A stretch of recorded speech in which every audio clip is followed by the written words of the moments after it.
So one of the skills that I learned while playing my personal GPS was collaboration, because I've always had problems with group projects.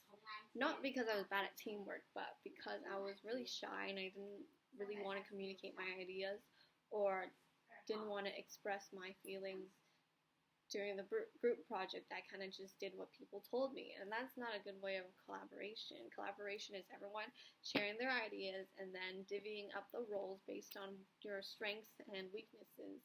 And I just never told anyone my strengths or weaknesses and what I liked and didn't like. I just did what they told me to.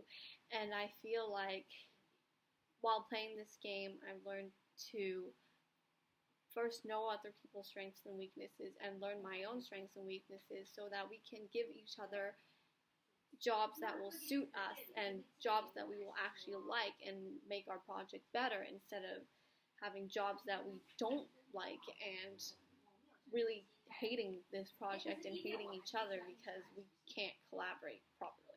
So through the whole learning experience, how it relates back to the high five message was that working with others is really important. While doing group projects, I often just took all the work and just did it because we didn't know what our strengths and weaknesses were, so we would divvy up the roles, and people would not like their roles, and so they just didn't care about the project and wouldn't do it. And me, I care a lot about my marks, so I would end up doing the whole project by myself, and that put a lot of stress and pressure on me. So teaming up with others is really important, because not only do I don't have to do that much work, but because you also get a lot more ideas coming from other people. Like if I had known sooner to talk to my team members, then I would have known that they'd rather do the other person's job and the other person rather do my job, and I'd rather do this person's job, rather than ending up with jobs that we all hated and not teaming up together and working as a group. So the in-game rewards and visual feedback that were given during the game is a lot like what happens during real life. One of the examples I'm going to use is the game The Balancing Act. So in this game, you're the avatar, and you want to play video games, you have homework to do, you have chores to do, but for some reason you always seem to prioritize video games in front. And doing so, you end up with your chores not done, your parents mad at you, and your homework not done, which is going to be difficult for you to be successful in school. So since that you're allowed to see scenario 1 and then scenario 2 where you repeat it, and then you can actually change everything and actually make the decisions based on your personal thoughts and feelings. You get a lot of visual feedback, and then you get the key at the end. And I think the key at the end really represents the maturity that you have and that your parents and your teachers will see you with. Because in the beginning, you're just playing video games, and that doesn't give you the maturity that your parents and teachers want to see, and so you won't have not really their respect, but you wouldn't have like that added bonus, because they're not going to trust you at home, they're not going to trust you to do your own things, they're going to have to constantly watch you and maybe have to regulate your video gaming time. However, that key in the end really shows your maturity, and your parents and teachers can see that you can self-regulate and you can balance your things, and they'll give you more freedoms and maybe let you regulate your own video gaming time and your own chores and your own homework time. And that gives students a lot of freedom to do what they want, and it's definitely like a benefit and a bonus for them.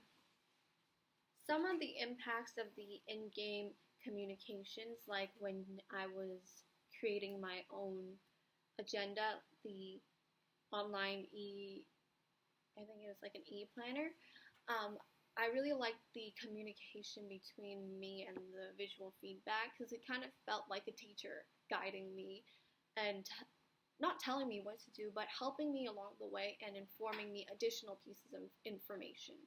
And that to me gave me a sense of reassurance, and also allowed me to be directed on the right path and more inclined to choose the right answers instead of just randomly choosing a bunch of answers and placing the times in random allotted time slots. While playing this game, there were a couple of areas in which I had growth in, And one of them, though it wasn't really part of the game, was patience, because some of the games took me a really long time to get the keys, so patience was definitely one of the things I learned. Another one was organization. That was the one where I had the most trouble with. I felt like it wasn't my fault. It was because in the beginning I really had no idea how to click and drag all those things, and it was just really annoying. And then while playing this game more, I learned how to use the game and how to click and drag and stuff like that. But since that we're not throwing around the blame here, I believe that my growth in organization was really stemmed from the planner. I think the party planner too. But it just really allowed me to prioritize my times. And although during the game it seemed like you had a lot of things to do during one day, once you spaced it out with their time allotments, it actually didn't seem so bad. There's still free time in between to, put in your homework or like hang out with friends, and that really made me feel more mature. So you had to take that quiz at the beginning of the game to show what skill levels you were at right now, and then when you played the game would tell you if you were consistent with your skill level, or if you weren't, or if you were improved. I don't think they told you improving, or maybe I just didn't get it. I don't know. So the three that didn't change for me, that was always consistent, was initiative, independent work, and responsibility. However, the one that went from bad to good was organization, and that took me a really, really long time, as well as collaboration. So through taking the career course as well as playing this GPS game, those were the two opportunities I had to really see myself grow. And I believe that in both these opportunities, I was able to see myself grow in various aspects. In the actually career course aspect, I was able to see my growth on a really personal basis. I could see myself learning more about myself and growing in different areas through my work. Like if you were to compare the work I did in the beginning of the year for my IPP compared to the updated version of my IPP, there were many things I didn't consider at the beginning that I now put at the top of my list now. And for the game, it was a much funner way to have also a more personal understanding of yourself, but I felt like I learned more from the actual coursework than I did from the game, because the game only focused on, I think, like 5 or 6 working habits, whereas for you to be successful, you can't just only have those 5, you need to have so much more. And I felt like those 5 were ones that, some of them were the ones that were my strengths and some of them were my weaknesses. But to really open up the different traits and learning skills and behaviors and attitudes would really make this game more attuned to my growth. So I felt that the game that not really helped me, but provide more insight for my future and post-secondary education was the squirrel game, and how you're concentrated on that math worksheet, and then there's just so many distractions from the side. And although like I could ignore the distraction, in the future it wouldn't be as easy as just clicking a no thank you. It's going to be, you have to physically turn yourself away from these distractions and really focus on your work.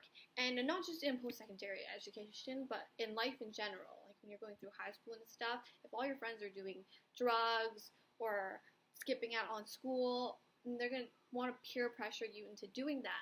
But you have to remain focused on the goal, and it's to graduate high school, and you can't be getting involved in these things even though your friends are. And even though in the game it's like really harmless, hey look, it's a squirrel out the window, it really provided insight for me for my future. Because what if I'm working, or when I'm in university and I'm working, and all my friends are out partying and getting drunk and drinking and driving? Would I want to participate in those things? But they're all my friends. Should I be pressured into doing that? Those were a lot of insights, and I learned you really have to focus and be determined and ambitious on what your goal is, not what your friends are doing, because in the future, it's your future, it's not their future, and in your future, your friends aren't going to be with you forever. you're going to have to live with yourself the longest, and you should be the one making your own decisions, not your friends.